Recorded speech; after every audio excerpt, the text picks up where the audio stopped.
하나님의 말씀 마가복음 4장 26절을 보시겠습니다. 마가복음 4장 26절로 29절의 말씀을 봉독하겠습니다.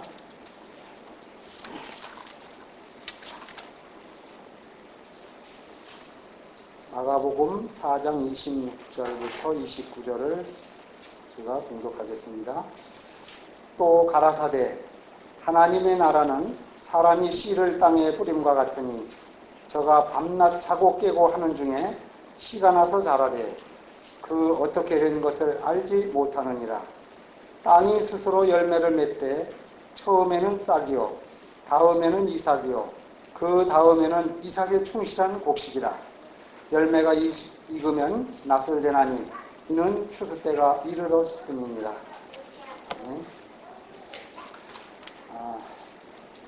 날씨가 많이 더운데 어떻게 건강하게 잘 지내셨습니까? 이 더위에 모두가 다 영적으로 육적으로 건강하여지는 비결은 말씀 안에 우리가 머물러 있을 때라고 생각이 듭니다. 제가 요 근간에 늘 느꼈던 바지만 특히 많이 생각하게 됐던 것이 제가 풀지 못하고 해결하지 못하고 있는 것이 있다고 하면은, 제 남은 과업이 있다고 하면은 품성의 변화와 복음 전도에 대해서 제가 늘 소원하며 바라며 또 늘 마음속에서 숙제로 남아있고 이 일에 대해서 제가 해결을 하지 못하고 오늘 여기까지 이르렀습니다. 그래서 오늘 저는 하나님의 말씀을 통하여 설교가 아니고 제가 이렇게 되기를 바라는 마음에서 품성의 변화와 복음 전도에 대해서 제가 앞으로 꼭 이루어질 수 있도록 바라는 마음으로 말씀을 준비하였고 또 함께 은혜를 나누고자 합니다. 우리들이 살아나갈 때 사람의 기질이나 성향에 관련된 단어를 한번 나열을 하면은 여러 가지 단어가 있습니다. 먼저 천성, 천성이 어떻다? 천품이 어떻다? 본능이 어떻다? 본성이 어떻다? 성격이 어떻다? 개성이 어떻다? 인격, 품성, 성질, 성품, 성정.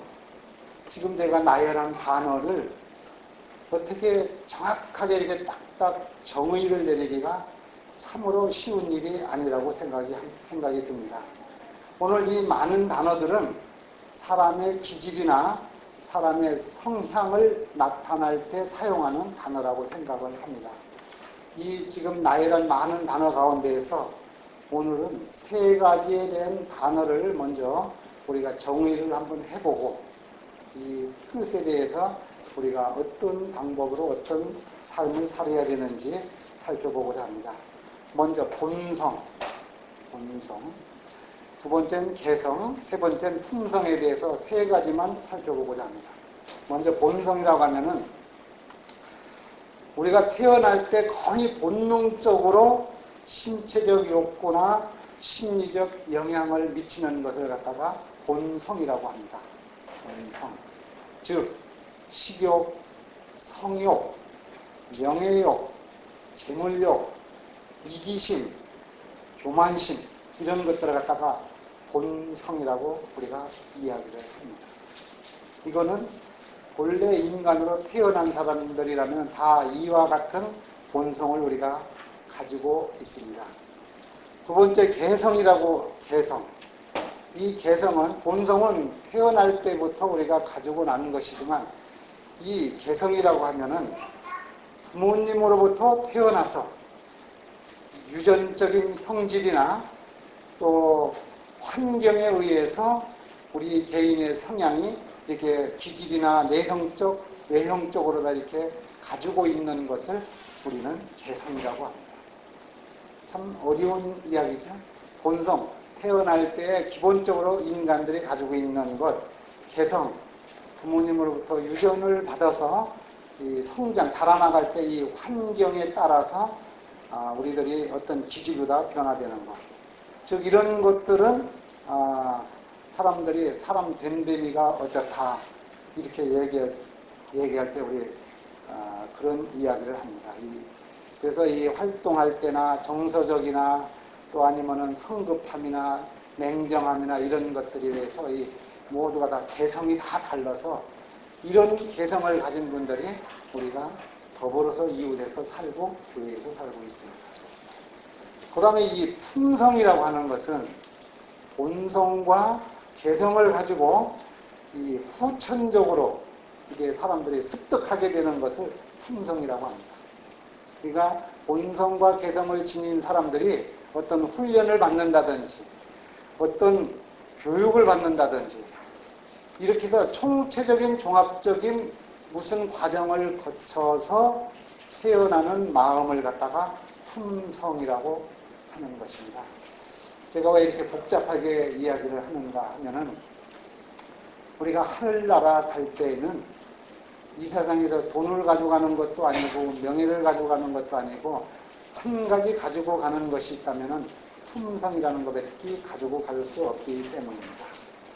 그래서 이 사람들은 이 본성과 개성과 이런 타고났던 것도 훈련과 교육을 통하면은 품성이 변화를 받을 수가 있다는 것이죠. 그래서 이 품성 변화를 잘 받아야만이 우리가 예수님 재림할 때 하늘나라 가서 살 수 있는 그런 사람들이 된다는 것이죠. 이 품성이 참 나쁜 사람들은 이 하늘나라 가서 천국에 가서 갈 수도 없겠지만 가서도 살 수가 없다는 것이죠. 그래서 우리가 이 품성에 대해서 이 얻어지는 교육에 대해서 어떻게 해서 우리들은 이렇게 됐는가? 먼저 사람이 태어날 때에는 시편 51편 5절에 다윗은 이야기하기를 내가 죄악 중에 출생하였으며 모친이 죄 중에 나를 잉태하였나이다. 태어날 때부터 출생의 근본이 선천적으로다가 죄악으로 인간이 태어나게 됐다는 것이죠. 이렇게 태어난 사람 로마서 3장 10절 12절에는 의인은 없나니 하나도 없다. 그러니까 모두 의인이 없으니까 모두가 다 죄인이다. 죄인이라는 말씀이죠. 그래서 이 죄악 중에 태어난 죄인들 우리의 신분은 분명하게 죄인이고 죄의 싹스는 사망일 수밖에 없기 때문에 우리가 우리의 신분을 잘 알을 때만이 즉 우리 몸이 아플 때는 병명이 뭔가를 알아야지 치유하는 것처럼 우리의 신분을 먼저 잘 알아야 된다는 것이죠. 이런 죄악 중에 태어난 신분을 가진 우리 인생은 어떻게 사는가? 죄 가운데 우리가 산다는 것이죠. 로마서 7장 18절 19절에는 내게 원함은 있으나 선을 행하는 것은 없노라. 내가 도리어 원치 아니하는 바 악을 행하는도다. 그래서 우리가 생활하고 살 때에는 사람의 체질은 악으로서 살아나갈 수밖에 없는 것이 우리 인생들이기 때문에 우리 모두가 다 이런 인생들은 그의 종말은 다 죽음으로 죄의 싹은 죽음으로 타고난 본성대로 살다 보면은 모두가 다 그 결과는 죽음이라는 것을 로마서 7장 24절에 사도 바울이 이야기하기를 오라 나는 곤고한 사람이로다. 이 사망의 몸에서 누가 나를 건져내야 하고 이 탄식하는 이 사도 바울의 말씀을 보더라도 우리 모두는 죄를 진 그 뿌리와 자라난 것과 환경이 우리가 이렇게 됐을 때는 우리는 모두가 다 죽을 운명에 처해 있는 이런 사람이기 때문에 우리는 어떻게 이 죽음에서 해결할 수 있는 방법이 찾아야 되지 않을까 생각합니다. 왜 이렇게 복잡한 죄악적 본성이 생겨났는가? 우리의 인간들의 복잡한 이런 복합적인 문제가 왜 죄로다가 태어나고 죄 가운데서 살고 죄로 인해서 죽을 수밖에 없는가? 요약하면은 교만심과 이기심 때문에 이렇게 됐다는 것을 성경에서 말씀하고 있습니다.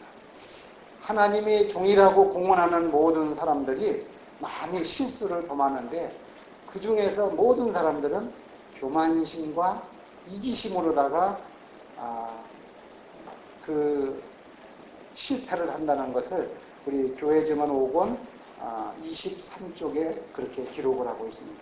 그래서 이 화이트 부인이 초기 문제 125페이지에는 교만하고 이기심을 다 버리기만 하면은 모든 문제는 5분 내로 다 해결을 받을 수 있다고 기록을 하고 있습니다. 그래서 우리가 먼저 신분이 이런 죄성향으로 다 기울어져 있는 우리 모두가 다 이거에서 해결되어야만이 되는데 이 일이 안 되기 때문에 우리 품성이 한마디로 이 품성이 죄로 기울어진 품성 때문에 우리 모두가 다 교만심, 이기심을 가지고 살고 있는데 이 일을 극복하고 해결하는 방법을 그 원인을 차지하지 되겠다. 저는 그렇게 생각을 합니다. 쉽게 얘기해서 품성의 변화를 받는 방법은 품성의 변화가 안 되는 사람은 거꾸로 얘기하면은 복음 증거나 전도를 하지 못하는 사람들은 모두가 다 품성의 또 이 변화를 받아야 되고 이기심에 또 전도하는 일이 없다는 것을 단적으로 증거해 주는 것이 바로 품성의 결함이 있다는 것을 인정해야 되겠다. 제가 많은 시간 동안 세상을 살면서 성경을 많이 보고 집회를 많이 참석하고 말씀을 많이 알았다고 해서 품성 변화를 받는 것이 아니라는 것을 늘 깨닫고 이 일을 위해서 제가 기도의 제목은 저는 크게 두 가지 제목으로 이 근간에 와서 정해져 있는데 하나님 앞에 간절히 기도하는 것은 나의 품성의 변화와 내가 하나님의 말씀을 증거하는 전도 사역을 하는 일에 대해서 두 가지가 쓰여지고 고쳐주기를 간절히 바라는 것 외에는 저의 남은 기도의 제목은 없는 것을 확실히 말씀할 수가 있습니다. 우리들의 삶에 가장 문제가 되고 가장 늘 생각하는 것은 우리 직분이 문제가 아니고 교파가 문제가 아니고 또 우리의 재물의 넉넉함이 문제가 아니고 오직 품성의 문제가 있기 때문에 제가 매일 안식일 날 이 교회를 오면서 또 3일 기도의 저녁 시간에 교회를 오면서 늘 생각하는 것이 이게 아닌데 내 삶을 이렇게 살아나가는 것이 아닌데 이 배터리로 말하면은 거의 방전이 다 돼가서 이제는 멈춰야 되는 그 시간이 얼마 남지 않았다는 것을 저희가 깜짝깜짝 놀라면서 생각을 해서 이 밤에 어떤 때는 2시, 어떤 때는 3시에 이렇게 탁 뜨고 일어나서 보면은 이렇게 사는 것이 인생이 아니라는 것을 제가 문득문득 생각하면서 이 교회에 성도님들이 많이 오고 가고 철도공사 이런 문제가 아니고 제일 중요한 문제는 내 품성을 변화시키는 일.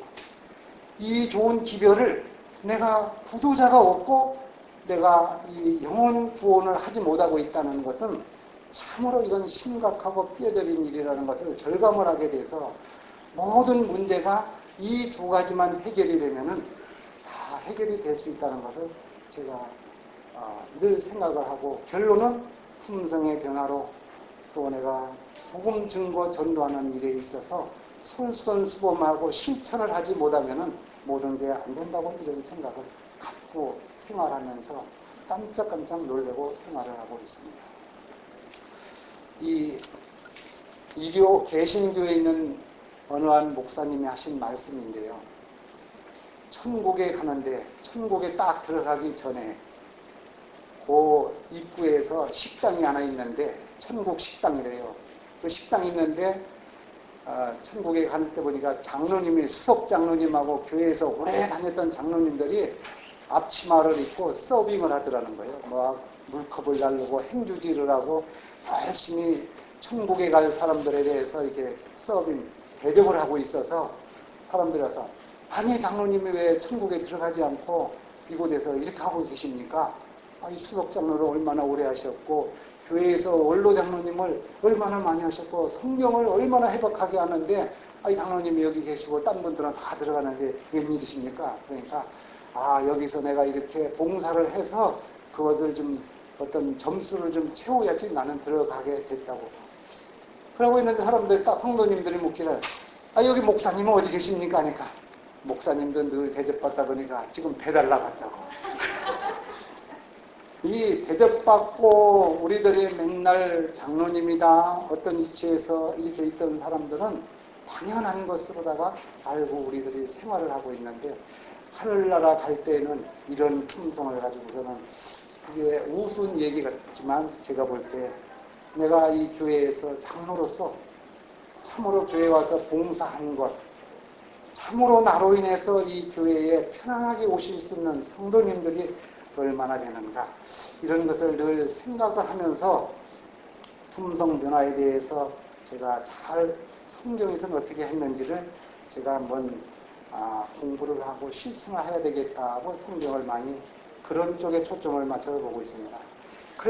그래서 이 품성의 변화라는 어떤 상태가 어떤 상태로 바뀌어져야지 되는데, 그것이 누가복음 6장, 우리 한번 같이 찾아보겠습니다. 누가복음 6장 31절로 32절의 말씀입니다.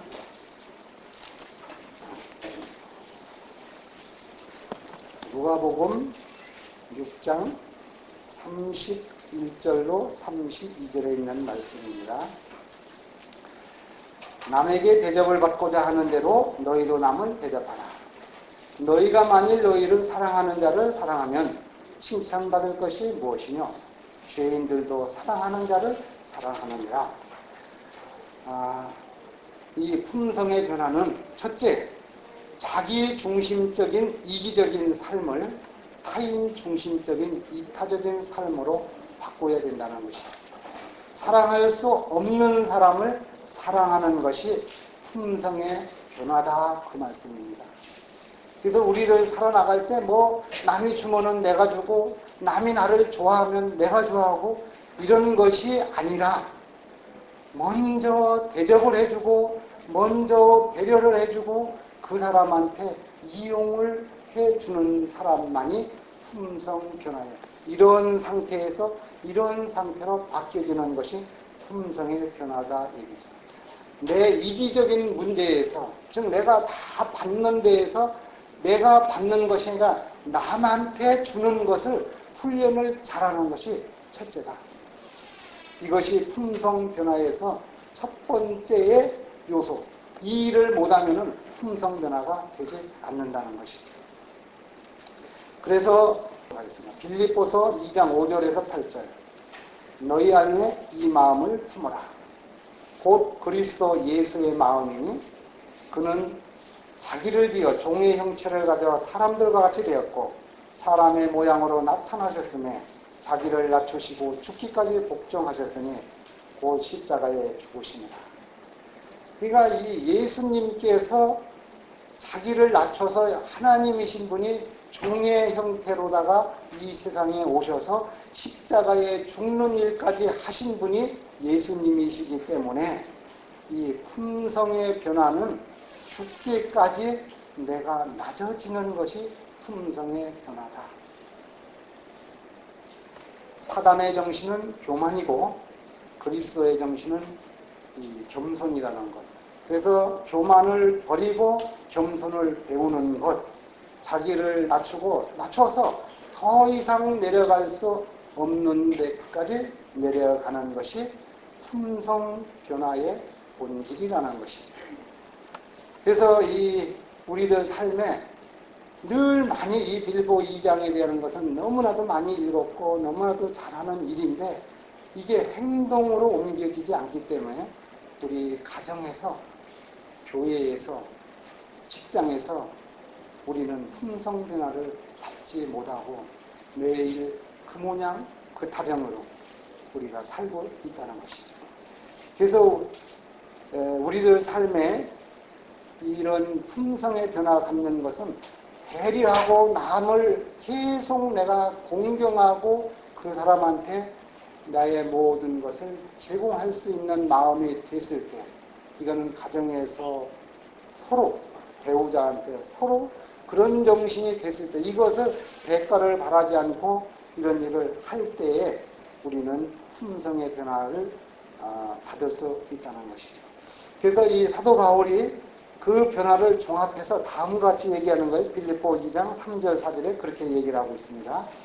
아무 일이든지 다툼이나 허용으로 하지 말고 오직 겸손한 마음으로 각각 자기보다 남을 낮게 여기고 각각 자기 일을 돌아볼 뿐더러 또한 각각 다른 사람의 일을 돌아보거나 나의 기쁨을 충만하게 하라. 그러니까 이게 돌아보고 배려한다는 것. 우리들 삶에 참으로 쉬운 일이지만 참으로 어려운 일이죠. 또 요 근간에 이 공중교통, 대중교통을 이용하다 보면은 그래도 전에는 나이 든 분들이 오면 자리 양보해주는 경향이 많았는데 가면 갈수록 요즘에는 뭐 경로석이다, 임산부다 하는 자리에 이 젊은 사람들이 다 앉아서 아주 당연한 것처럼 하고 어느 때는 어느 나이 많이 드신 분이 그 노인네가 중심을 못 잡는데 양보하라고 했다더니 그러려면 대개가 가서 자가용으로 모시라고 해서 다퉈가지고 이 파출소에 가면서 신고하는 것을 제가 보면서 이처럼 삶이 너무나도 참 각박하게 개인주의로 변화되고 있다는 것을 볼 수가 있었습니다. 그래서 이 품성의 변화는 다른 사람에게 영생에 대하여 관심을 가질 때의 첫째 품성 변화의 발로가 된다는 것이죠. 내가 마음을 좀 품성을 좀 바꾸고자 할 때는 그냥 막연하게 이렇게 베풀다가면 안 되고 내가 이 영혼에 대하여 진심으로 예수 그리스도를 이 영혼이 알기를 원하고 내가 좋으신 예수님에 대해서 내가 아는 예수님에 대해서 이분이 정말 알기를 원하는 간절한 마음이 내 마음에서 솟구칠 때에 이때가 품성 변화의 1단계가 시작이 된다는 것이죠.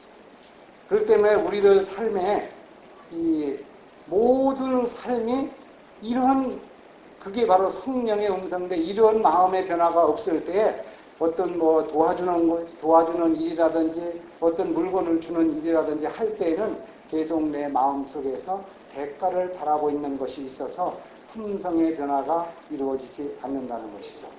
이 품성의 변화는 이 품성이라는 것은 혼자 있을 때에 나타나는 것이 아니고 다른 사람과의 관계 속에서 품성의 변화가 드러난다는 것입니다.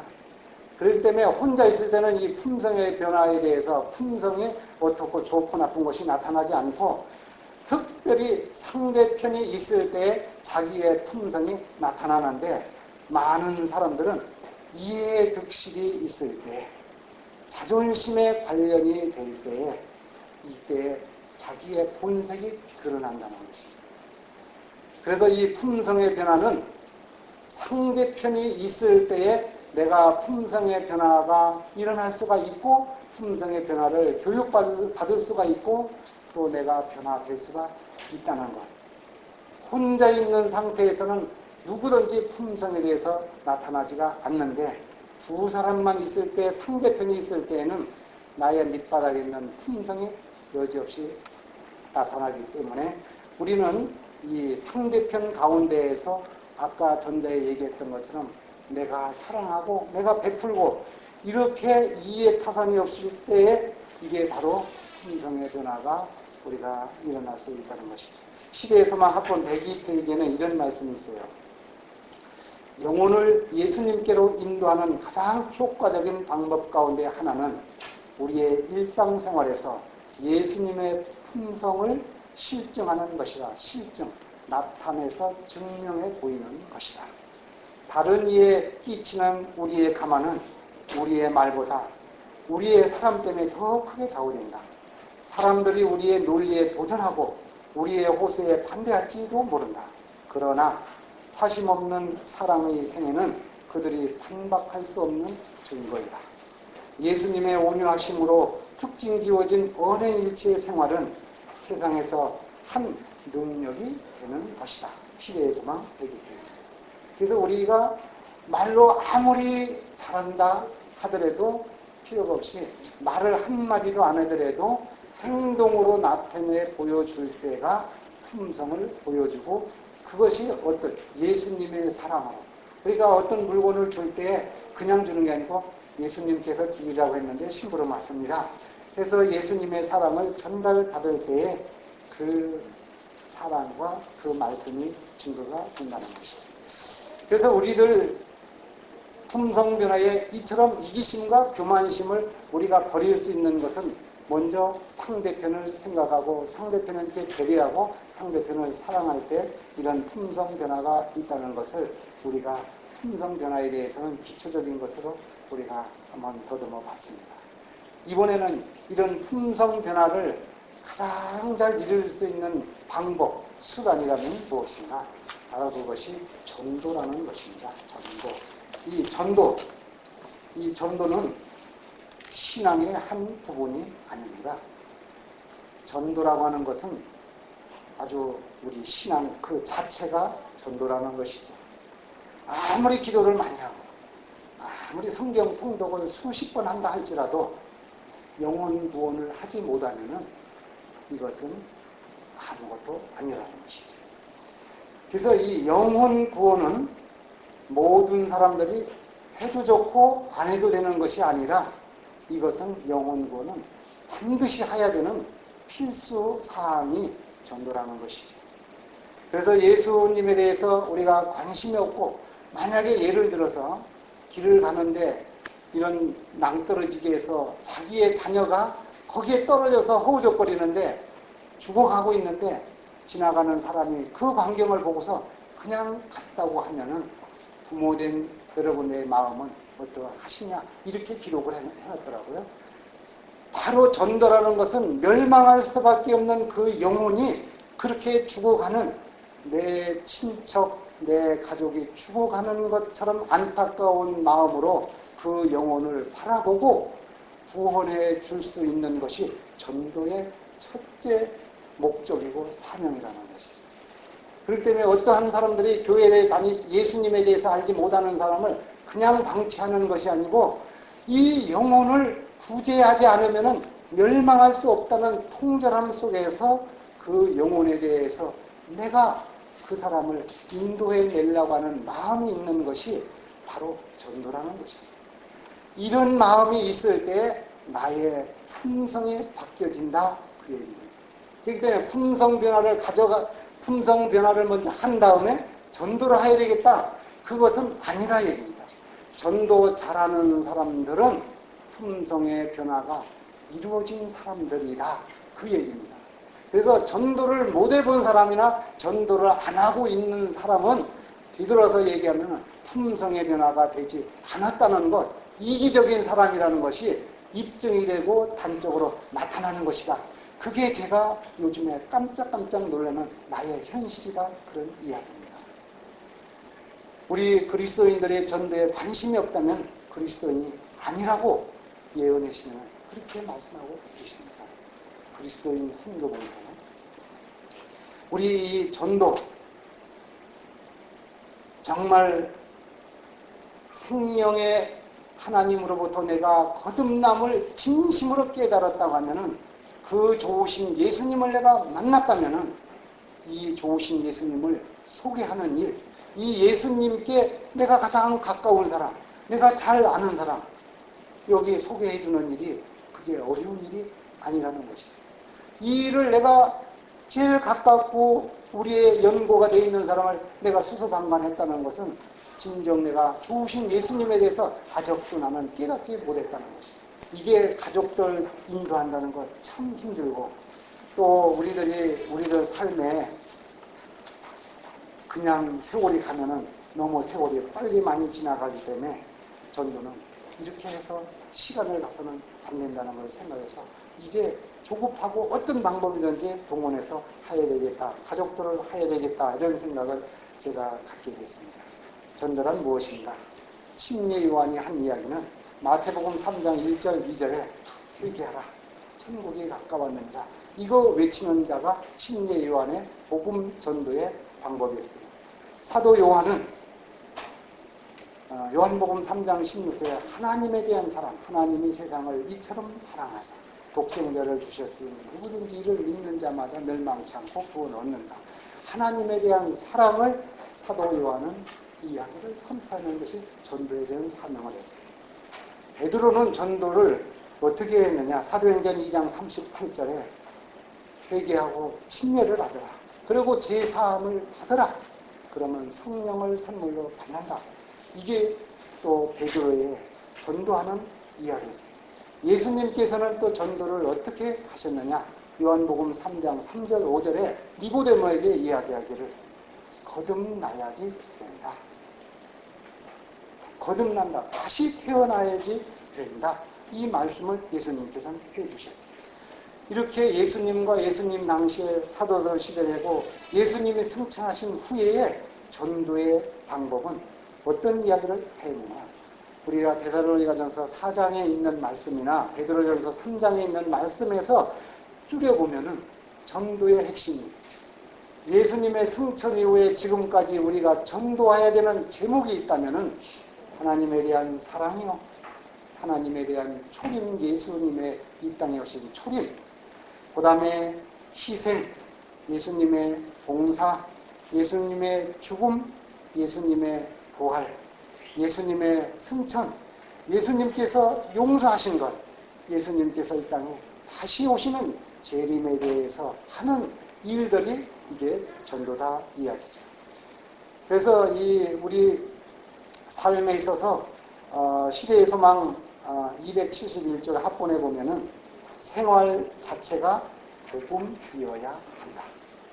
그러니까 우리들이 사는 것이 아까 예수님의 초림, 예수님의 사랑, 예수님의 죽음, 예수님의 희생, 봉사 이런 모든 것들이 우리들 삶을 통해서 하는 것이 바로 복음이 되어야 한다. 시대의 소망 271페이지에 그렇게 기록을 했습니다. 이것은 바로 이기심이 없는 봉사를 할 때 이런 일이 가능하다고 이야기했습니다.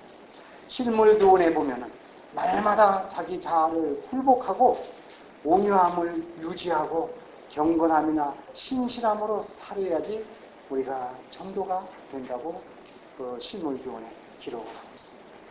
그래서 우리가 이 전도를 이런 사명을 가진 전도를 왜 해야 되는가? 전도는 반드시 하여야지 되는데 왜 그런가? 첫째, 예수님의 명령이다. 마태복음 28장 19절 20절에 이 예수님의 명령, 땅끝까지 이르러서 우리는 증인이 되어야 된다는 예수님의 명령이다. 요한복음 21장 15절 17절에 이 베드로가 예수님을 부인해가지고 이 고기를 잡아가지고 왔을 때 이 생선을 구워가지고 예수님 앞에 만나가지고 예수님이 물었죠. 네가 나를 사랑하느냐? 3번을 물을 때에 예수님께서 뭐라고 했습니까? 네가 나를 사랑하면은 꿀을 먹이고 양을 치라고 한 말씀. 하나님의 예수님의 명령이기 때문에 우리는 전도를 해야지 되는 것이죠.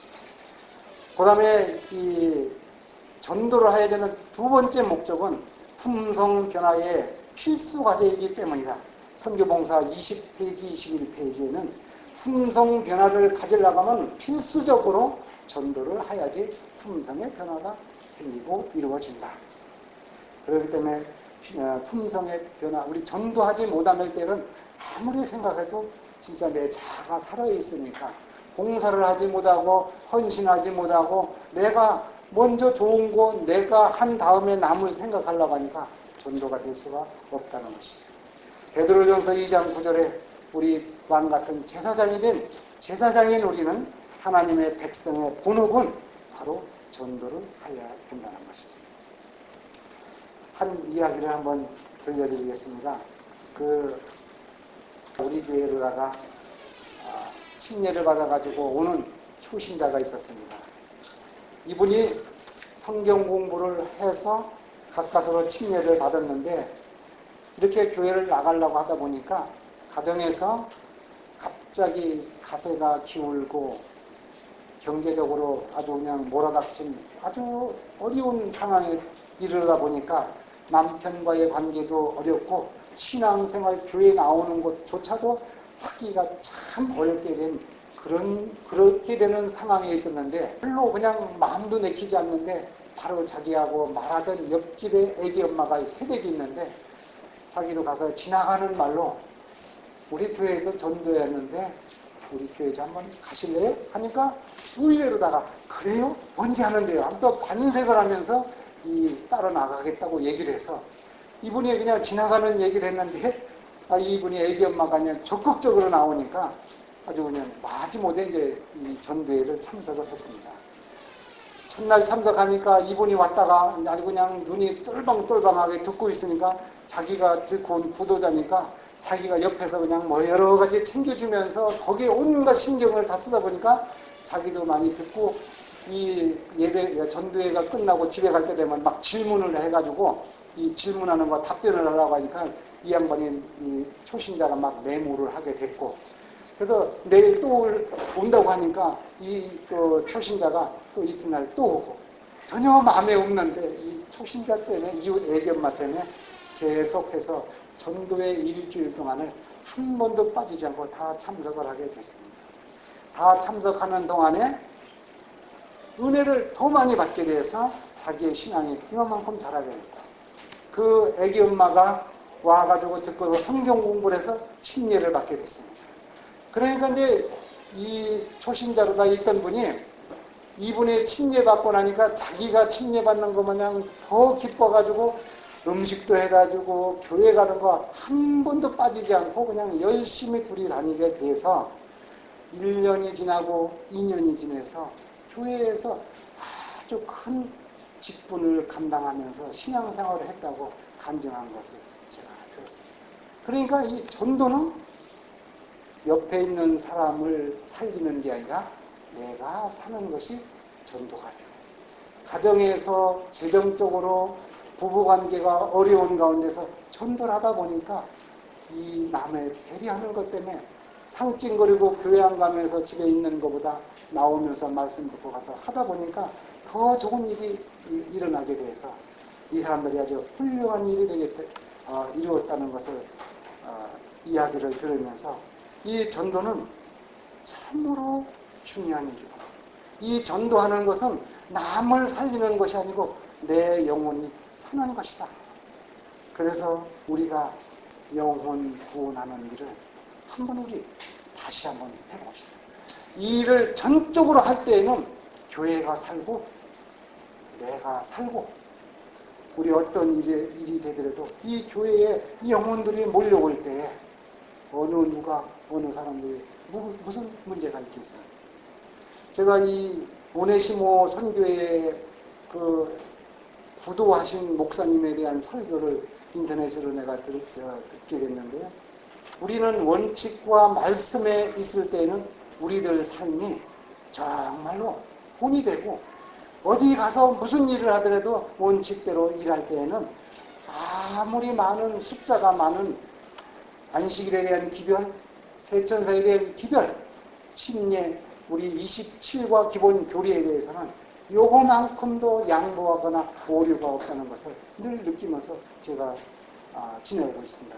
이게 내 영혼이 죽어가고 있기 때문에 우리 모두는 전도하는 일이 나의 영혼을 사는 일이고 자, 우리가 보이는 것에 관심을 두고 살다가 보이지 않는 곳에 관심을 두고 산 이 사도 바울에 대한 말씀을 제가 성경 말씀만 읽으면서 요약을 하겠습니다.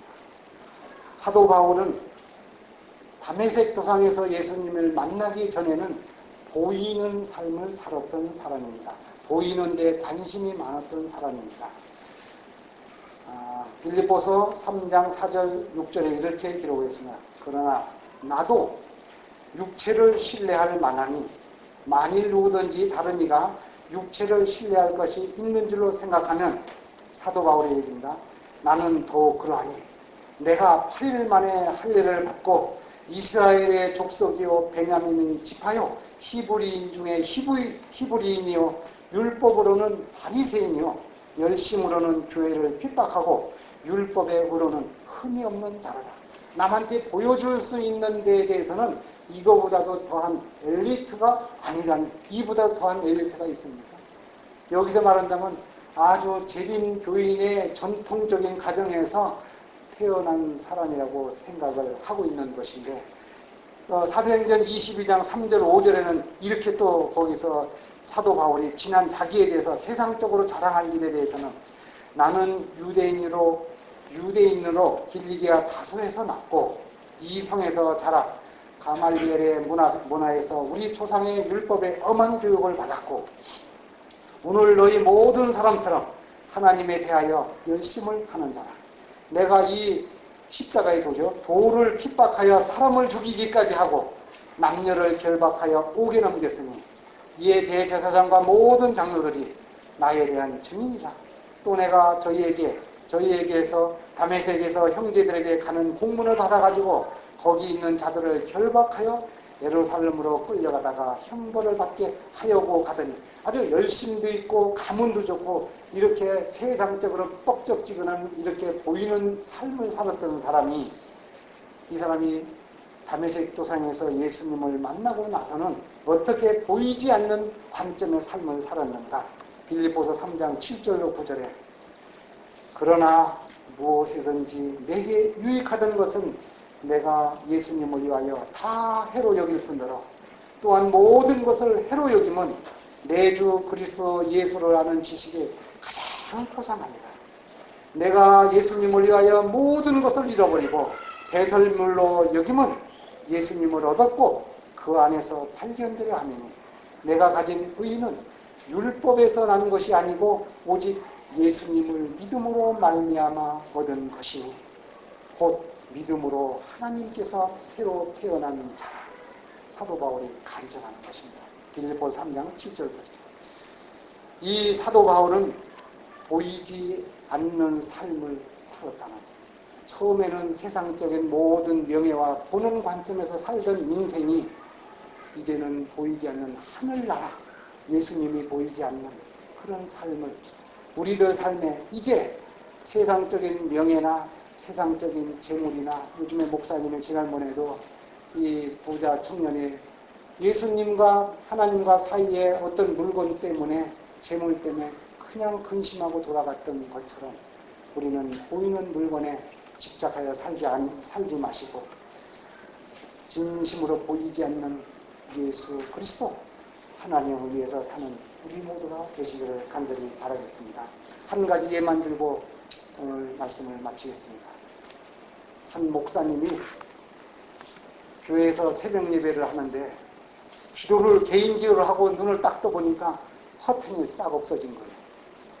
그래서 목사님이 이 커튼을 도둑 맞은 줄 알고 어떻게 된 것인가 했더니 관리 집사님이 목사님 이렇게 해서 누가 세탁하러 가져갔다고 얘기를 하셨어요. 그래서 이제 목사님이 다 마음을 놓고 얼마 지난 데모니까 세탁을 해서 다 갖다 걸어놨는데 도대체 어느 집사님인지 누가 이것을 했는지 이름 좀 알려달라고 하니까 절대 이름을 알려주면 안 된다고 고사를 해서 이름을 밝히지를 않고 교회의 커튼을 잘 세탁하는 것을 잘 거기다가 해놨다고 합니다. 얼마쯤 갔더니 이 일에 대해서 이제 목사님이 어느 성도님이 이렇게 했다고 얘기했더니 좀 얼마 갔더니 이 커튼을 또 다 없어져서 다 뜯어갔더라는 거예요. 그래서 목사님이 가만히 있으면 또 어떤 분이 또 세탁해다 놓겠지 했는데 며칠 있다 보니까 이 커튼이 그냥 더 고급스러운 걸로 싹 다 커튼을 바꿔가지고 새 커튼을 갖다 걸어놨다는 거예요. 그래서 우리 교회는 이렇게 훌륭한 사람들이 성도들이 많이 있는 것이구나 해서 감사해서 목사님이 이제 정말로 감동을 해가지고 있는데 한 3일쯤 일주일쯤 지나고 났더니 열흘 만에 전화가 아침에 새벽같이 따르릉 오더라는 거예요. 그러면서 목사님 커튼을 갖다 그렇게 놨으면은 주보에다 이름 석자 내주면 손가락에 뭐가 덫이 납니까? 세상에 그럴 수가 있습니까? 하면서 목사님한테 막 그 주보에 이름 석자 안 놨다고 목사님한테 큰 이야기를 다 했다는 이야기를 듣고서 여러분은 후자에 있는 사람들이 되시겠습니까? 전자에 있는 사람들이 되시겠습니까? 교회에 봉사하시면서 교회에 헌금 내시면서 주보에 이름 나눈 것, 또 봉사하시는 것, 전자에 있는 사람이 그리스도인입니까? 후자에 있는 것이 그리스도인입니까? 우리 모두가 다 이기심을 다 버리시고 예수님이 이 땅에 다시 오실 때 우리 모두가 다 하나님의 우편에서 칭찬받는 저와 여러분들 되시기를 바라면서 말씀을 마치겠습니다.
고마우신 아버지 하나님, 저희들을 사랑하여 주셔서 이 안식일 첫 시간에 하나님의 말씀으로 저희들 거듭나게 하시니 진심으로 감사드리옵나이다. 저희들 품성의 변화를 받지 못하고 복음 전도하지 못하고 여기까지 온 것 하나님 반겨주시고 이 자리에 있게 하여 주셔서 진심으로 감사합니다. 우리의 마음에 품성 변화받기를 원합니다. 예수님 닮기를 원합니다. 우리로서는 불가능하오나 예수님만은 가능하고 예수님께 우리가 나아갈 때 우리의 품성의 변화는 진심으로 변화받을 수 있다고 확신합니다. 하나님, 복음을 증거하고 복음 전도함으로 품성 변화받을 수 있는 기회와 방법을 알려주셔서 참으로 감사합니다. 우리 복음 증거 전도할 수 있도록 용기 주시고 힘 주시고 인도하여 주시옵소서. 오늘 말씀을 통하여 마음의 상처나 또 받아들이기에 합당치 못하는 말씀은 성령 하나님이 치유하여 주셔서 진심으로 예수님의 말씀으로 받아들일 수 있도록 은혜 베풀어 주시옵소서. 이 밤이 지나고 밝은 날 안식일을 구별하여 하나님께 예배하고 찬송하고 영광 돌리는 날 될 수 있도록 인도하여 주시옵기를 우리를 사랑하시고 이곳까지 인도하여 주시는 예수님의 귀하신 이름으로 간절히 기도드리옵나이다.